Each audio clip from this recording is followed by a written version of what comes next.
जो यूट्यूब पे लोग बता रहे हैं ना, उन पे यकीन मत करो। उसके 25 क्वेश्चन छोड़े, स्पोर्ट्स से रिलेटेड क्वेश्चन थे यार। हे एवरीवन, तो आज है मेरा एसएससी का एग्जाम और ये मेरा फर्स्ट टाइम है। मैंने इससे पहले एसएससी का कोई एग्जाम नहीं दिया है। बहुत सारी कंफ्यूजन है और अभी पता नहीं कैसा जाएगा एग्जाम, क्योंकि इतनी ज्यादा प्रॉब्लम आ रही है। और ऐसा नहीं है कि मैं इस एग्जाम की 1 साल पहले से तैयारी कर रही हूँ, नहीं, मुझे इस एग्जाम के बारे में नॉलेज ही नहीं थी, ना ही मेरा इंटरेस्ट था। मेरा इंटरेस्ट यूपीएससी की तरफ था, जो कि मैं अगले साल देने वाली थी। मतलब जब फॉर्म निकले थे तभी मुझे इस एग्जाम के बारे में पता चला और उसके बाद ही मैंने सारा सिलेबस वगैरह सारी चीजें चेक करी कि अभी, क्योंकि मेरा लेट है एग्जाम, अभी है मेरा 23rd आज है और आज मेरा एग्जाम है। तो इससे पहले जितने क्वेश्चन आए थे मुझे लगा कि एनालिसिस होती है हर वीडियो में तो थोड़ा थोड़ा पता चल जाएगा, लेकिन इस साल एनालिसिस भी बंद कर दी। कुछ आइडिया के लिए भी नहीं आ रहा है। और अगर यूट्यूब में हम लोग जा रहे हैं ना, तो फालतू के क्वेश्चन कराने वाले इतने चैनल है, इतने ज्यादा, मतलब आप किसी पर ऐसे यकीन नहीं कर सकते कि हाँ ये क्वेश्चन जो ये बोल रहा है ये आ रहे हैं। एक सबसे बड़ी बेकार चीज मुझे पता क्या लगती है, जो लोग ऑलरेडी सिलेक्ट हो रखे हैं, ठीक है, एसएससी में, वो ऑलरेडी उनकी जॉब है लगी हुई, वो फिर भी एग्जाम देने आ जाते हैं, जिनकी वजह से आधी सीट तो ऐसे ही चले जाती है। पता नहीं भाई सेटिस्फाई क्यों नहीं होते इनको। अगर एक पोस्ट में लग गया, एसएससी का अगर आपका एग्जाम निकल गया, आपको जॉब मिल गई है, आपको अगर तैयारी करनी है तो आप यूपीएससी की करो ना, जाके दोबारा एसएससी के एग्जाम देने आ जाते हैं। और आपको पता है निकलने के बाद ना कई लोग ऐसे होते हैं जो तब भी सेटिस्फाई नहीं होते और फिर वो दोबारा एग्जाम देने आते हैं। अभी जाऊंगी और फिर उसके बाद जब मैं आऊंगी ना, फिर मैं आपको बताऊंगी कि मेरा एग्जाम गया कैसा।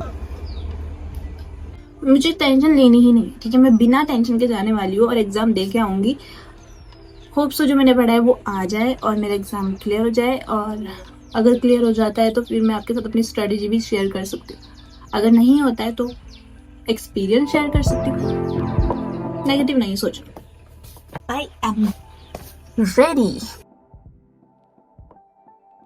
Hey everyone, so I'm back and मैंने एग्जाम दे दिया है और अभी मैं आपको बताऊंगी कि मेरा एक्सपीरियंस कैसा रहा एज एस्पिरेंट जिसने एसएससी का एग्जाम पहली बार दिया है।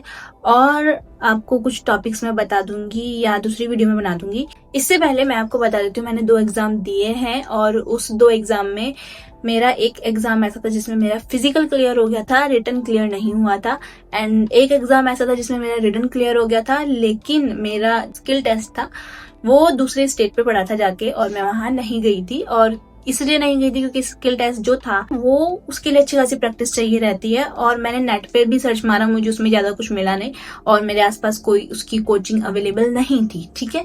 जो मेरा सेंटर था वो देहरादून में एमकेपी कॉलेज पर पड़ा था, ठीक है। और उसमें कंप्यूटर में कोई दिक्कत नहीं आई जैसा कि बोल रहे थे सब लोग, और हो सकता है कहीं कहीं पर आई हो, हमारे तो सेंटर पे नहीं आई बिल्कुल भी। माउस अच्छे से काम कर रहा था, क्लिक व्लिक सब अच्छे से था। तो हम लोग एंट्री हुई हमारी 1 घंटे पहले ही, जैसे 11 बजे एंट्री हुई और एंटर होने के बाद हमारा चेकिंग इतनी स्ट्रिक्ट नहीं थी। मतलब कि जैसे मैंने और एग्जाम दिए हैं जो, उनमें चेकिंग बहुत ज्यादा स्ट्रिक्ट होती है। मतलब आप कुछ भी नहीं पहन सकते हो कान में, हाथ में, आपके बाल अगर जूड़ा बनाए तो वो भी नहीं रख सकते, आपको खुले करने होंगे, वो रबर बैंड देते हैं, रबर बैंड बांध लेते हैं। तो इतनी स्ट्रिक्ट चेकिंग थी जो एग्जाम मैंने दिया था। लेकिन इसमें तो कुछ भी नहीं था, मतलब इसमें तो ऐसी लड़कियां भी थी जिन्होंने इतना इतना चूड़ी पहन रखी थी, ठीक है, लाइक जो न्यूली मैरिड थे। और कुछ लड़कियों के कान में, नाक में था, तो उससे इनको कोई प्रॉब्लम ही नहीं थी। और मे भी कुछ होगा इनका, बाकी मैंने तो सब कुछ रिमूव करके गई थी। तो जब हम गए तो बस एक लड़की ने हमारा चेकिंग करा मशीन से एंड उसके बाद हम लोग अंदर हुए, अंदर एंट्री करी और एंट्री करने के बाद लैब में चले गए। वहां पर जाकर, जैसे कि मैंने आपको बताया पहले मैंने कुछ एग्जाम दिए हैं, तो उनमें क्या होता है कि टीचर्स आपके सर पे यूं खड़े होते हैं, ठीक है। कोई आता है आपको सारे इंस्ट्रक्शन देते हैं, वो ऐसा समझेंगे आपको कि जैसे आपने पहली बार ही एग्जाम दिया है। तो इस तरीके से आपको समझाते हैं कि आपको ये करना है, आपको ये नहीं करना है, आपको ये डालना है, वो डालना है। लेकिन यहाँ पर जो टीचर्स थे वो एक कोने में बैठे हुए थे। बाकी जैसे अगर आप फर्स्ट टाइम जा रहे हो और आपने कभी कंप्यूटर में एग्जाम नहीं दिया है तो आपको वहाँ ऐसा कुछ बताने वाला कोई नहीं होगा, आपको खुद पूछना पड़ेगा। और यहाँ पर भी जब हमने पूछा तब हमें बताया, ऐसा सच कोई आगे हमें नहीं समझ आ रहा था। ये था कि राउंड पे थे तो आराम से आप पूछ सकते हो। और इससे पहले जो मैंने एग्जाम दिया था वो एक कंप्यूटर बेस्ड था और एक पेन पेपर वाला था, तो दोनों का मुझे एक्सपीरियंस था। बाकी अगर आपको नहीं है तो आप मॉक टेस्ट लगा सकते हो, उसमें भी सेम वैसा ही होता है। देन अब बात करते हैं कि मेरा एग्जाम कैसा गया। तो देखो 4 सेक्शन थे, ठीक है। तो सबसे पहला सेक्शन था रीजनिंग का, और रीजनिंग मेरी इतनी ज्यादा स्ट्रांग है, मतलब रीजनिंग एक ऐसा सब्जेक्ट है, अगर उसमें कोई 100 क्वेश्चन दे दे मुझे तो मैं 100 के 100 पूरे करके आ सकती हूँ। मतलब इतना ज्यादा कॉन्फिडेंस है मुझे रीजनिंग को लेकर। और इसमें भी ऐसा था कि रीजनिंग के सारे क्वेश्चन मुझे आते थे, सारे A to Z, मतलब जो 50 मार्क्स का क्वेश्चन थे वो मुझे पूरे आते थे। लेकिन उसमें सिर्फ एक क्वेश्चन था जो ऐसा नहीं था कि मुझे नहीं आता था, बट ऐसा था कि वो लेंथी था। अब हमारा क्या था कि 60 मिनट्स में हमें 100 क्वेश्चंस करने हैं और आपको अपना टाइम खुद मैनेज करना है। तो रीजनिंग मेरी प्रायोरिटी रहती है हमेशा। तो रीजनिंग मैंने जब निकाला तो सारे क्वेश्चन फटाफट फटाफट हो गए, लेकिन एक क्वेश्चन था वो लंबा था, मिसिंग नंबर वाला, और वो फिर मैंने साइड रख दिया। रीजनिंग में इस बार क्वेश्चंस में मुझे मैथ्स देखने को मिली, क्योंकि थोड़ी सी ये रीजनिंग जो थी वो अलग थी, बट अगर आप थोड़ा सा अपना माइंड लगाओगे तो हो जाती है रीजनिंग, ठीक है। तो रीजनिंग का सेक्शन कंप्लीट हुआ। देन हमारा सेक्शन आया जीके, और मैंने सोचा था इसके बाद जीके ही करूंगी। तो जीके पे ऐसा था कि मैं बहुत स्पीड में गई, क्योंकि मेरे ऑलरेडी रीजनिंग ने टाइम ले लिया था। तो फटाफट फटाफट जीके में जितने क्वेश्चन आए करे, जितने नहीं आए मैंने नहीं करे, छोड़ दे। देन मैं गई मैथ्स वाले सेक्शन में, मैंने क्वेश्चन का एक निगाह मारी और मुझे लगा कि भैया मैथ्स तो मेरी ऐसी है, बिल्कुल करने बैठूंगी तो कछुए की तरह मैं कैलकुलेट करूंगी। और ये सबसे बड़ी प्रॉब्लम है मुझे। ऐसा नहीं है कि मुझे क्वेश्चंस नहीं आते। जीके निपटाने के बाद इंग्लिश पे गई, और सब लोग बोलते हैं इंग्लिश लंबी है, लेंदी थी, ठीक है। इंग्लिश हमारी लेंदी थी लेकिन इजी थी। मतलब अगर रीडिंग आपकी अच्छी है, लाइक इतना बड़ा आपका कोई पैराग्राफ है और इस पैराग्राफ को एक नजर में अगर आप पढ़ सकते हो तो आप इसको कर लोगे। तो बहुत लंबे पैराग्राफ थे, सही में बहुत लंबे पैराग्राफ थे, लेकिन जो क्वेश्चन था ना नीचे, अगर आपको ट्रिक मालूम है ऐसे क्वेश्चंस को सॉल्व करने की तो आप इसको एकदम कर लेते, और 1 मिनट के अंदर अंदर मैंने कर दिया था वो, ठीक है। तो इंग्लिश भी मेरी अच्छी गई। 3 सेक्शन होने के बाद मेरे पास कितना टाइम बचा था? 5 मिनट। सिर्फ 5 मिनट मेरे पास बचे थे, और मैंने सोचा इस 5 मिनट को मैथ्स पे देते हैं। मैथ्स का मैंने सेक्शन खोला और मैथ्स पे मैंने क्वेश्चन दिया, मैंने ये लंबा कुछ छोटा क्वेश्चन ढूंढ रही थी मैं। एक क्वेश्चन मुझे मिला और मुझे वो आता था, करना स्टार्ट किया, और करते जब आंसर निकलने वाला था, मतलब डिवाइड पे था और मैं बस उसको कट कर रही थी और मेरा आंसर आने वाला था, इतने में टाइम ओवर हो गया। तो मेरे पास 1 महीना था पढ़ाई के लिए, और मैंने 1 महीने में सिर्फ 10 दिन रीजनिंग और इंग्लिश करी थी, बाकी 20 दिन मैंने सिर्फ जीके मैथ्स करी थी, क्योंकि ये मेरी बहुत वीक थी, ठीक है। लेकिन मैथ्स इतना करने के बाद भी क्या हुआ, मैथ्स तो मेरी चली गई। मैं आपको ऑनेस्टली बता रही हूँ, मैं इस चीज पे गर्व नहीं कर रही कि मैंने बहुत बढ़िया काम करा, लेकिन मैंने 25 के 25 क्वेश्चन छोड़े। एक क्वेश्चन ऐसा नहीं था जो मैंने कंप्लीट किया, क्योंकि मुझे पता है अगर मैं मैथ्स में लग जाती ना तो वो 3 सेक्शन छूट जाते मेरे। अगर मैं अपना आइडिया जो लगाऊं, जो मैंने ऑलरेडी पहले लगा लिया था, 25 75 क्वेश्चन हम कर लेते, ठीक है। 50 100 50 150 मार्क्स का अगर हम कर लेते हैं तो प्री हमारा क्वालिफाई हो जाता है। मैथ्स की भी मैंने सोचा था कि मैं कुछ क्वेश्चंस कर लूंगी, लेकिन मैथ्स का तो हो ही नहीं पाया, इतना जल्दी टाइम गया। पहले एग्जाम है ये जिसमें 1 घंटा ही मिला है, वरना तो इससे थोड़ा टाइम ज्यादा वाला एग्जाम दिया मैंने। और एकदम ऐसा टाइमर चल रहा था ऊपर, तो और ज्यादा अजीब सा हो रहा था कि अरे टाइमर चल रहा है ऊपर, बार बार ध्यान जा रहा था।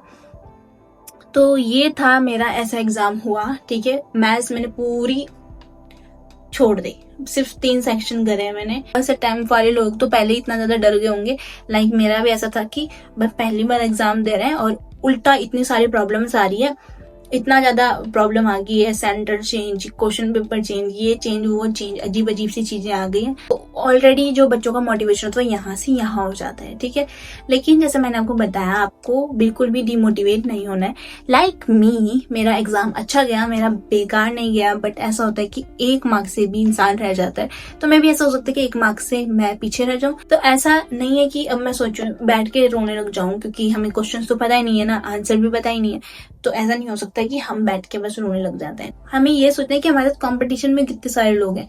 अब खुद सोचो, हमारे साथ कंपटीशन में वो बच्चे हैं जो 4-5 सालों से तैयारी कर रहे हैं, ठीक है। उनको एक्सपीरियंस है, वो फेल होते हैं दोबारा तैयारी करते हैं, फेल होते हैं दोबारा तैयारी करते हैं, ठीक है। लेकिन और उनको एक्सपीरियंस हो जाता है, उनके अंदर कॉन्फिडेंस बिल्ड हो जाता है, ठीक है। वो बच्चे हमारे साथ कॉम्पिटिशन में, वो बच्चे भाई बहुत सही होते हैं, क्योंकि वो कुछ भी उल्टा कदम नहीं उठाते। जैसे कई बच्चे होते हैं कि एग्जाम अच्छा नहीं किया, सुसाइड कर लो। क्यों कर लो? नहीं करनी है, बहुत सारे एग्जाम है, SSC नहीं हो रहा है तो रेलवे में चल जाओ, कोई और एग्जाम देख लो। Suicide suicide is not an option, okay.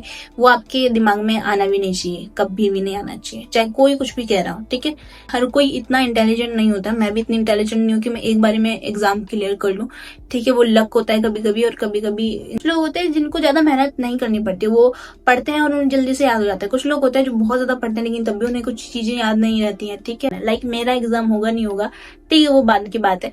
अगर नहीं होता है तो कोई बात नहीं, एक्सपीरियंस मिल गया, ठीक है। फर्स्ट अटेम्प्ट पे नहीं हुआ, ठीक है, लेकिन एक्सपीरियंस मिल गया ना। अब सेकंड अटेम्प्ट जो होगा, अब से मैं पढ़ाई स्टार्ट कर दूंगी, और फिर जो सेकंड अटेम्प्ट होगा वो और ज्यादा अच्छा होगा, ठीक है। तो ये सारी चीजें हमें सोचनी है। अगर इसमें नहीं हुआ तो दूसरा कोई एग्जाम देख लेंगे, ठीक है। लेकिन हमें नेगेटिव नहीं सोचना है जैसे और बच्चे सोचते हैं। और हमारे साथ कंपटीशन में वो महान व्यक्ति भी होते हैं जिनका ऑलरेडी एसएससी में सिलेक्शन हो चुका होता है पिछले साल या पिछले से पिछले साल, अच्छी खासी जॉब में होता है, लेकिन वो फिर भी सेटिस्फाई नहीं होते।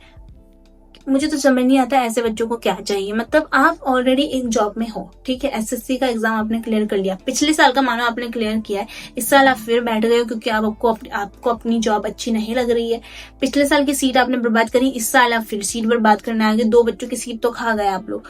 तो ऐसे भी बच्चे होते हैं। और एक आप हो जो अभी फर्स्ट टाइम दे रहे हो, या आप हो जो अभी 1 साल से तैयारी कर रहे हो, तो आपको बिल्कुल भी डिमोटिवेट नहीं होना है। अच्छा गया है तो बहुत अच्छी बात है, अगर अच्छा नहीं गया है तो दोबारा ट्राई करना, अगले साल ट्राई करना।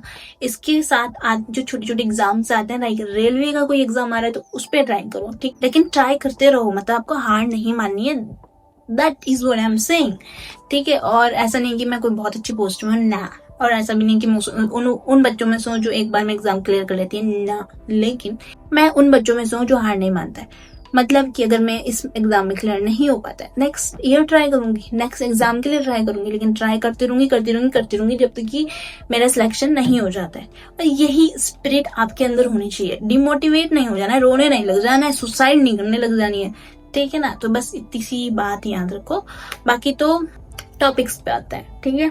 देखो, एक तो मैं बताऊं आपको, YouTube पे इतनी सारी वीडियोस आ रही है कि ये एनालिसिस तो कोई करा नहीं रहा है, कोई क्वेश्चन बता नहीं रहा है, आपको टॉपिक्स बता देंगे। और मैं आपको बताऊं, सारे शिफ्ट में क्वेश्चंस अलग अलग आ रहे हैं। मैंने भी YouTube में वीडियो देखी है, मैं भी आप लोगों की तरह हूं, तो मैंने देखा है YouTube में वीडियो, लेकिन उस वीडियो से कोई फायदा नहीं होने वाला, क्योंकि क्वेश्चंस 1-2 टपके हैं जो सेम मतलब जो सेम टॉपिक्स आए हैं जो यूट्यूबर्स ने बताए हैं, बाकी तो नहीं आ रहे, बाकी बिल्कुल अलग सा आ जा रहा है, ठीक है। रीजनिंग में मुझे काफी अलग क्वेश्चन देखने को मिले, और जीके में जैसा बताए थे, पॉलिटी से, इस आर्टिकल से आ रहा है, इस पार्ट से आ रहा है, नहीं आ रहा है, ठीक है, उनसे नहीं आया। मेरा तो क्वेश्चन ही नहीं आया ऐसा कोई। जितना याद है मैं उतना बताती हूँ। एक तो देखो फोक डांस से तो आपके क्वेश्चन बन रहे हैं। मैथ्स में तो देखो मैंने क्वेश्चन देखे थे, profit and loss, time and work, बाकी मैंने मैथ्स इतना ज्यादा खोली नहीं थी। बाकी तो जीके से क्वेश्चंस कहाँ से बन रहे हैं, जीके से क्वेश्चंस बन रहे हैं, स्कीम से क्वेश्चंस बन रहे हैं। अब हम क्वेश्चन बता नहीं सकते है ना, मुझे क्वेश्चन याद आ गया, एग्जैक्ट क्वेश्चन याद आ गया, लेकिन मैं वो बता नहीं सकती। एक क्वेश्चन ऐसा था, हिस्ट्री से था, कोई एक राजा है और उस राजा को ये बोला जाता है, कुछ बोला जाता है, ठीक है। हाँ, एक क्वेश्चन ऐसा आया था, और ऐसा किसी ने कुछ बताया नहीं कि ऐसा क्वेश्चन भी आ रहा है, ठीक है। मतलब स्पोर्ट्स का क्वेश्चन था कि ठीक है, मैं वो नहीं ले, पूरा क्वेश्चन एग्जैक्ट नहीं बता सकती, बट मैं आपको बता दूं कैसा। लाइक अगर मैं बोलूं जैवलिन थ्रो करता है कोई इंसान, ठीक है, तो कैसी पोजीशन होती है, ये क्वेश्चन था, ठीक है, जीके में, कि जैवलिन थ्रो कर रहा है तो कैसे पोजीशन होगी, राइट पैर यहाँ है, लेफ्ट पैर वहां है, और एक हाथ हमारा वेट शोल्डर पे है, या हमारा शोल्डर ऐसा है वैसा है। तो ये वाले ऑप्शंस थे, और जो मैंने जैवलिन बताया वो जैवलिन नहीं था, वो जैवलिन के अलावा कोई और था। स्पोर्ट्स का एक और क्वेश्चन था, मतलब इसमें मुझे स्पोर्ट्स के क्वेश्चन देखने को मिले हैं जीके में, ठीक है। 2-3 क्वेश्चन थे तो जो मैंने देखे हैं स्पोर्ट्स के, और मैंने करे भी है। हाँ, एक ये क्वेश्चन था मुझे क्वेश्चन नहीं याद आ रहा है, लेकिन इसमें क्वेश्चंस बता नहीं सकते हैं क्योंकि ठीक है, मना किया गया है ना। और कुछ लोग जो बता भी रहे हैं ना टॉपिक्स, वो भी अपना फेस नहीं दिखाते, मेरी तो फेस ही यहीं पड़ा है पूरा, तो और पता नहीं यहाँ तक पहुंचेगा भी कोई देखने के लिए कि नहीं, ठीक है। तो ये हो गया। बाकी एक क्वेश्चन ऐसा था, स्पोर्ट्स से रिलेटेड क्वेश्चन थे यार, मतलब कई सारे लोग वीडियो में बोल रहे हैं स्पोर्ट्स का कोई क्वेश्चन नहीं आ रहा था, ठीक है, और किसी ने बताया भी नहीं कि ऐसा आ रहा था। और ये क्वेश्चन था एक कि इस टाइप का कुछ था जैसे रेस है तो रेस में ही 3-4 तरीके की रेस होती है, तो उनमें से एक के ऊपर बेस्ड था। अच्छा हाँ, एक और क्वेश्चन याद आ गया मुझे, तो क्वेश्चन सारे याद आ रहे हैं लेकिन मैं वो एग्जैक्ट बता नहीं सकते यहाँ पे, हम सो सॉरी, लेकिन तो मैं बता देती। लेकिन जो यूट्यूब पे लोग बता रहे हैं ना, उन पे यकीन मत करो, आया ही तो नहीं उनका पढ़ाया हुआ, ठीक है। उन्होंने कुछ ऐसा बताया नहीं कि ऐसे क्वेश्चन भी आ रहे हैं। तो उसमें एक क्वेश्चन ऐसा था, एक वुमेन है और उसको ये टाइटल मिला हुआ है, तो टाइटल का नाम वहां पे था और पूछा था कि ये उस वुमेन को क्यों बोलते हैं, था स्पेस से रिलेटेड। ओके, स्पेस से रिलेटेड था वो क्वेश्चन। बाकी मुझे याद नहीं आ रहा, बाकी जितने याद आ रहे हैं, याद आएंगे भी तो क्या फायदा, मैं बता तो सकती नहीं हूँ यहाँ पे। हमारी रीजनिंग में लोग बोल रहे थे यूट्यूब पे कि रीजनिंग में क्वेश्चन आ रहे हैं ब्लड लाइन से, कि इसका मम्मी ये है, इसका पापा वो है। नहीं आया, एक भी क्वेश्चन नहीं था मेरी शिफ्ट में, तो एक भी ब्लड लाइन वाला क्वेश्चन नहीं था, बल्कि अजीब अजीब क्वेश्चन थे जिसके बारे में यूट्यूब में किसी ने बताया भी नहीं है।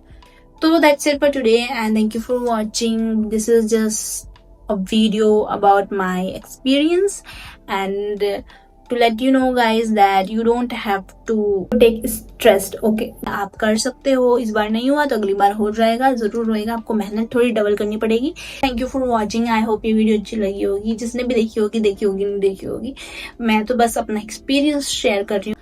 ऑल द बेस्ट अगर आप अभी एग्जाम देने वाले हो।